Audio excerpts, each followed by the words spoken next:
Hey, family.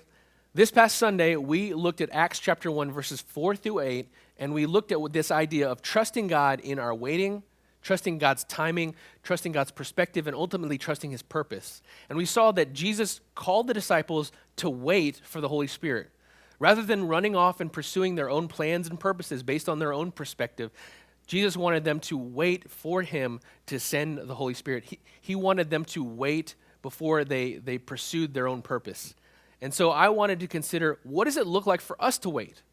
Because a lot of our activities are trying to fill in the dead air in our lives and in our soul. A lot of times we're trying not to wait before God because we don't want to be alone before God.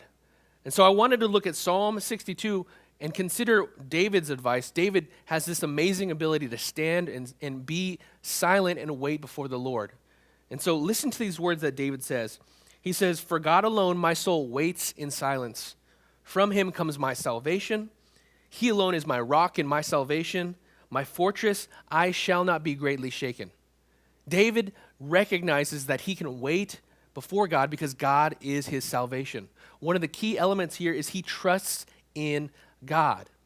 And he gives us two things that we can do in the waiting.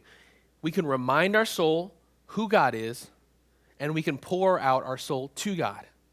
First, we can remind our soul who God is. In verses 5 and 6, he basically says the same thing he says in verses 1 and 2, but he directs his words to his soul. He says, "For God alone, O my soul, wait in silence, for my hope is from him. He only is my rock and my salvation, my fortress. I shall not be shaken." He addresses his soul.